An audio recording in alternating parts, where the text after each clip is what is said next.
പിതാവിൻ്റെയും പുത്രൻ്റെയും പരിശുദ്ധാത്മാവിൻ്റെയും നാമത്തിൽ ആമേൻ. എൻ്റെ പ്രിയപ്പെട്ടവരെ, ഇന്ന് ഡിസംബർ 15-ാം തീയതി തിങ്കളാഴ്ച. അമ്മേ പരിശുദ്ധ അമ്മേ, അമ്മേ പരിശുദ്ധമേ, ദൈവമാതാവേ, കൃപാസനത്തിലൂടെ ഞങ്ങൾക്കും ഞങ്ങളുടെ ദേശത്തിനും അമ്മ മധ്യസ്ഥം തേടി തന്ന എല്ലാ അനുഗ്രഹങ്ങൾക്കും കൃപകൾക്കും ഞങ്ങളിപ്പോൾ ഹൃദയം നിറഞ്ഞ നന്ദി പറയുന്നു. അമ്മേ പരിശുദ്ധമേ, ദൈവമാതാവേ, 2004 ഡിസംബർ 7-ാം തീയതി ഉച്ചകഴിഞ്ഞ് 2:30 കൃപാസനത്തിൽ സംഭവിച്ച അമ്മയുടെ പ്രത്യക്ഷപ്പെടലിനെ കുറിച്ച് തിരുസഭയ്ക്ക് സമർപ്പിച്ചിരിക്കുന്ന പഠനരേഖകളുടെ മേൽ സഭാത്മകമായ പഠനം ആരംഭിക്കുവാൻ ഞങ്ങൾ പ്രാർത്ഥിക്കുന്നു. അമ്മേ പരിശുദ്ധമേ, ഭൂസ്വർലോകങ്ങളുടെ രാജ്ഞിയായ അങ്ങേയ്ക്ക് ഭൗമസംരക്ഷണത്തിനായി പ്രപഞ്ചപ്രകൃതിയെ തന്നെ തിരുസഭ പ്രതിഷ്ഠിക്കുവാൻ ഈ പ്രത്യക്ഷീകരണം വഴി ഇടയാക്കണമേ. പരിശുദ്ധമേ, ജപമാല മാതാവേ, സകല കൃപാസനം പ്രാർത്ഥനയോടും ചേർത്ത് ഞങ്ങളിപ്പോൾ പ്രാർത്ഥിക്കുന്ന ഈ കുടുംബത്തിന്റെ പ്രത്യേക നിയോഗം പറ മക്കളെ.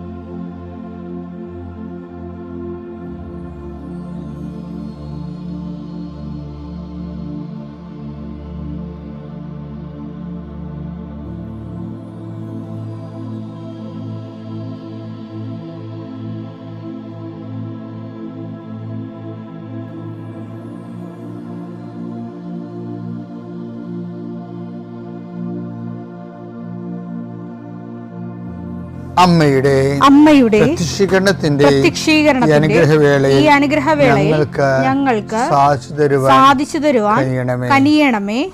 ആമേൻ. വിശ്വാസ പ്രമാണം. സർവശക്തനായ പിതാവും ആകാശത്തിന്റെയും ഭൂമിയുടെയും സൃഷ്ടാവുമായ ദൈവത്തിൽ ഞാൻ വിശ്വസിക്കുന്നു. അവിടുത്തെ ഏകപുത്രനും ഞങ്ങളുടെ കർത്താവുമായ ഈശോമിശിഹായിലും ഞാൻ വിശ്വസിക്കുന്നു. ഈ പുത്രൻ പരിശുദ്ധാത്മാവിനാൽ ഗർഭസ്ഥനായി കന്യകാമറിയത്തിൽ നിന്ന് പിറന്ന് പൊന്തിയോസ് പീലാത്തോസിന്റെ കാലത്ത് പീഡകൾ സഹിച്ച് കുരിശിൽ തറയ്ക്കപ്പെട്ട് മരിച്ച് അടക്കപ്പെട്ട് പാതാളങ്ങളിൽ ഇറങ്ങി മരിച്ചവരുടെ ഇടയിൽ നിന്ന് 3-ാം നാൾ ഉയർത്ത് സ്വർഗത്തിലേക്ക് എഴുന്നള്ളി സർവശക്തിയുള്ള പിതാവായ ദൈവത്തിന്റെ വലതുഭാഗത്തിരിക്കുന്നു. അവിടെ നിന്ന് ജീവിക്കുന്നവരെയും മരിച്ചവരെയും വിധിക്കുവാൻ വരുമെന്നും ഞാൻ വിശ്വസിക്കുന്നു. പരിശുദ്ധാത്മാവിലും ഞാൻ വിശ്വസിക്കുന്നു.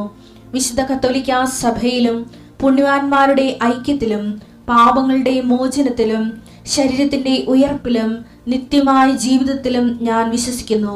ആമേൻ. സ്വർഗ്ഗസ്ഥനായ ഞങ്ങളുടെ പിതാവേ, അങ്ങയുടെ നാമം പൂജിതമാകണമേ. അങ്ങയുടെ രാജ്യം വരണമേ. അങ്ങയുടെ തിരുമനസ് സ്വർഗത്തിലെ പോലെ ഭൂമിയിലും ആകണമേ. അന്നു വേണ്ടുന്ന ആഹാരം ഇന്ന് ഞങ്ങൾക്ക് തരണമേ. ഞങ്ങളോട് തെറ്റ് ചെയ്യുന്നവരോട് ഞങ്ങൾ ക്ഷമിക്കുന്നത് പോലെ ഞങ്ങളുടെ തെറ്റുകൾ ഞങ്ങളോടും ക്ഷമിക്കണമേ.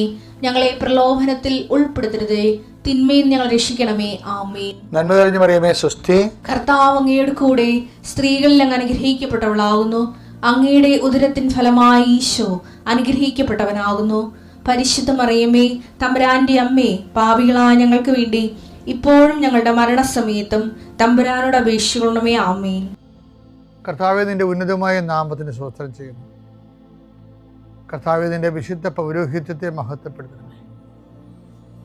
കർത്താവേ, സഭയിലുള്ള സാന്നിധ്യം ദൃഢമാക്കണം. 39 വർഷം ഞാൻ അർപ്പിച്ച കൃപാന്റെ യുഗതിയെ കൃപാസ്ഥാനത്താരെ ജീവനോടെ പ്രത്യക്ഷപ്പെട്ട അതതിൻ്റെ പ്രത്യക്ഷത്തിന്റെ സ്ഥിരീകരണത്തിൻ്റെ അടയാളം കിട്ടാൻ പിതാവിൻ്റെയും പുത്രൻ്റെയും പരിശുദ്ധനാമത്തെ അങ്ങനെ മക്കളെ ആസ്വദിക്കുന്ന ലോകം മുഴുവനുള്ള മക്കൾ ഈ സമയത്ത് കർത്താവേ, ഇന്നത്തെ ആവശ്യത്തിന് വേണ്ടി പ്രാർത്ഥിക്കണിച്ചേ.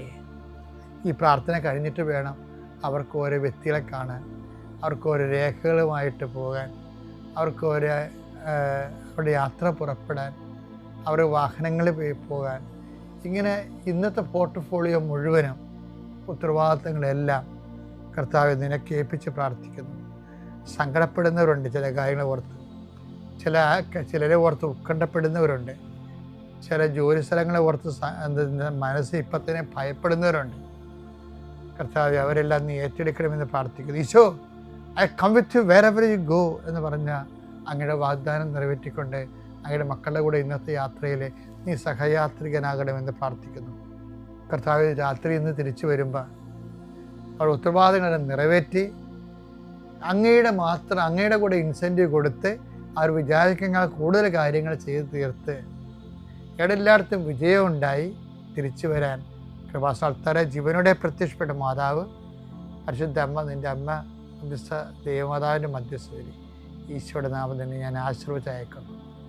ദൈവം തന്നെ അനുഗ്രഹിക്കട്ടെ. എൻ്റെ പ്രിയപ്പെട്ടവരെ, ഓരോ പ്രാർത്ഥനയും പ്രാർത്ഥിക്കുന്നതിൻ്റെ അവകാശമാണ്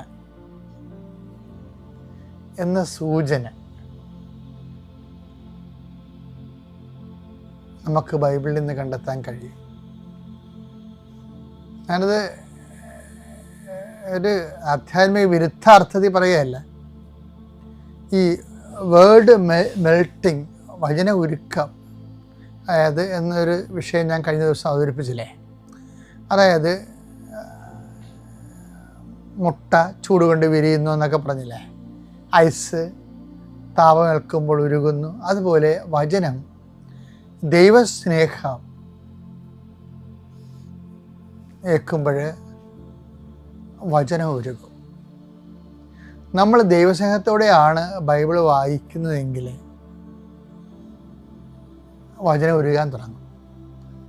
ഉരുകി അലിഞ്ഞ് നമ്മുടെ നാവിലത് മധുരമായി പകരും.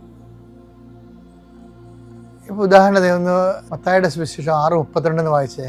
നിങ്ങൾക്കിവയെല്ലാം ആവശ്യമാണെന്ന് നിങ്ങൾക്ക് ഇവയെല്ലാം ആവശ്യമാണെന്ന് നിങ്ങളുടെ സ്വർഗീയ പിതാവ് അറിയുന്നു.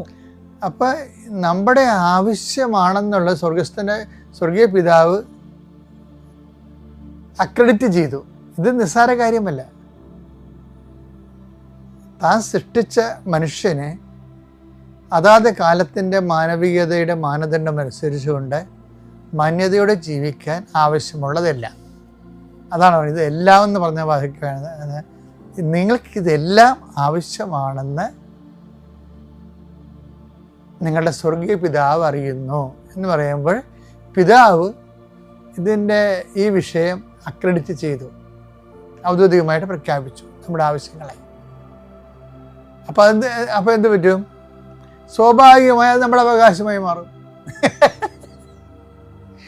പിതാവ് അംഗീകരിച്ചതല്ല നമ്മുടെ അവകാശം. അതിൻ്റെ സൂചന, അതായത് ഈ മക്കൾ എങ്കിൽ അവകാശികളാണ് എന്ന് പറയുന്നത് സെന്റ് പോളൊക്കെ പറയുന്നത് ഈ അർത്ഥത്തിലാണ്. റോമ 8:17 നാം മക്കളെങ്കിൽ അവകാശികളുമാണ് ദൈവത്തിന്റെ അവകാശികളും ക്രിസ്തുവിന്റെ കൂട്ടവകാശികളും. ഇപ്പൊ നിങ്ങൾക്കിതെല്ലാം ആവശ്യമാണെന്ന് നിങ്ങളുടെ സ്വർഗീയ പിതാവ് അറിയുമെന്ന് പറയുമ്പോൾ പിതാവെന്നവിടെ ഈശോ പറഞ്ഞ സ്ഥിതിക്ക് നമ്മൾ മക്കളായി. മക്കൾ ആണെങ്കിൽ അവകാശികളാണെന്നുള്ളതും ആദിമസഭയുടെ ബോധമാണ്. പൊതുബോധം എന്നൊക്കെ പറയില്ലേ, ആദിമസഭയുടെ പൊതുബോധം. എന്താണ്? അതുകൊണ്ട് തന്നെ നമ്മുടെ ആവശ്യങ്ങളെല്ലാം അവകാശങ്ങളാണ്. ഇനി വരുന്ന ഒരു വെല്ലുവിളിയുണ്ട്. അവകാശങ്ങളെക്കുറിച്ച് പറയുമ്പോൾ അതിൻ്റെ കൂട്ടത്തിൽ നമ്മൾ പറയുന്ന സംഭവമുണ്ട്. എന്താണ്? കടമകൾ. അപ്പോൾ അവകാശങ്ങളെക്കുറിച്ച് നമ്മൾ പറഞ്ഞു കഴിഞ്ഞാൽ സ്വാഭാവികമായ അവകാശം പ്രാപിക്കാൻ വേണ്ടി സ്വാഭാവിക നീതി നമ്മളോട് ആവശ്യപ്പെടുന്നത് എന്താണ്? കടമകളാണ്. കടമകൾ ഏറ്റവും പ്രധാനപ്പെട്ട കടമ എന്താ? 1 കൊറിന്ത്യർ 9:16 എടുത്തേ. ഞാൻ സുവിശേഷം പ്രസംഗിക്കുന്നെങ്കിൽ അതിലെനിക്ക് അഹംഭാവത്തിന് വകയില്ല. അത് എന്റെ കടമയാണ്. ഞാൻ സുവിശേഷം പ്രസംഗിക്കുന്നില്ലെങ്കിൽ എനിക്ക് എനിക്ക് ദുരിതം. അപ്പം ഇതിൻ്റെ അകത്തൊരു മെയിനായിട്ടുള്ള കടമയെന്ന് പറയുന്നത് സുവിശേഷം ജീവിക്കുക, സുവിശേഷം കൈമാറുക എന്നുള്ളതാണ്. ഈ വിഷയത്തിനാണ് നമ്മൾ പ്രാധാന്യം കൊടുക്കേണ്ടത്. നമ്മളെ ഒരു വ്യക്തി ദൈവാനുഗ്രഹം ഈസിയാക്കാനുള്ള, ലളിതമാക്കാനുള്ള ഏറ്റവും ഒരു നടപടിക്രമം എന്ന് പറയുന്നത് നമ്മുടെ കടമകൾ നമ്മൾ ഭംഗിയായി നിർവഹിച്ച് ദൈവത്തിന് നമ്മളെ സഹായിക്കാൻ പറ്റുന്ന ഒരു സിറ്റുവേഷൻ ക്രിയേറ്റ് ചെയ്യാൻ നോക്കണം. എന്താണ് അത്? അതായത് ഞാൻ സുവിശേഷം പ്രസംഗിക്കുന്നെങ്കിൽ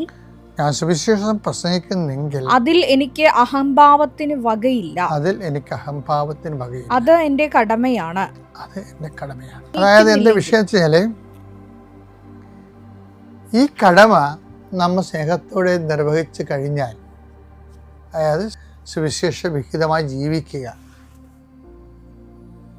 അത് സുവിശേഷം പ്രഘോഷിക്കുന്നതിനും തുല്യമാണ്. സുവിശേഷം മറ്റുള്ളവർക്ക് കൈമാറുന്നതും സുവിശേഷം പ്രസംഗിക്കുന്നത് തുല്യമാണ്. സത്യം പറഞ്ഞാൽ ഈ വിഷയം ഒന്ന് കറക്റ്റ് ചെയ്താൽ മറ്റുള്ളതെല്ലാം ഓട്ടോമാറ്റിക്കായിട്ട് കറക്റ്റാകും. ഓരോ ദിവസവും ഈ ഡെയിലി ബ്രെഡ് കൂടുന്നവരെ, അതുകൊണ്ട് മെച്ചമുണ്ടാക്കി നിങ്ങൾ വളരാൻ ഉദ്ദേശിക്കുന്നുണ്ടെങ്കിൽ നിങ്ങൾ സുവിശേഷത്തിൻ്റെ പ്രചാരകരായി മാറണം. നിർഭാഗ്യവശാൽ ഇത്രയും സുവിശേഷ വേലകളെല്ലാം നടന്നതിന് ശേഷവും സുവിശേഷം ബോധപൂർവം കൈമാറുന്ന വളരെ 2% കത്തോലിക്കരെ നമ്മൾ കണ്ടെത്താൻ പറ്റുന്നുള്ളൂ. ഇതാണ് സഭയുടെ ഏറ്റവും വലിയൊരു വെല്ലുവിളി. നിങ്ങളെ കൂടുതൽ സുവിശേഷകരുണ്ടാകാനും സുവിശേഷം ജീവിക്കുക എന്നുള്ള ലക്ഷ്യമാകാനും അങ്ങനെ ദൈവത്തിരുസന്നിധിയിൽ അനുഗ്രഹങ്ങൾക്കും അവകാശങ്ങൾക്കും യോഗ്യമാകാനും ബോധപൂർവമായ ശ്രമം നമ്മുടെ ഭാഗത്ത് ഉണ്ടാകുന്നതാണ് ഈ പറഞ്ഞതിൻ്റെ ചുരുക്കം. പ്രാർത്ഥിക്കാം. കർത്താവേ, നിന്റെ ഉന്നതമായ നാമത്തിന് സ്തോത്രം ചെയ്യുന്നു. കർത്താവേ, ഞങ്ങളുടെ പ്രാർത്ഥനകള് ഞങ്ങളുടെ അവകാശങ്ങളാണ്.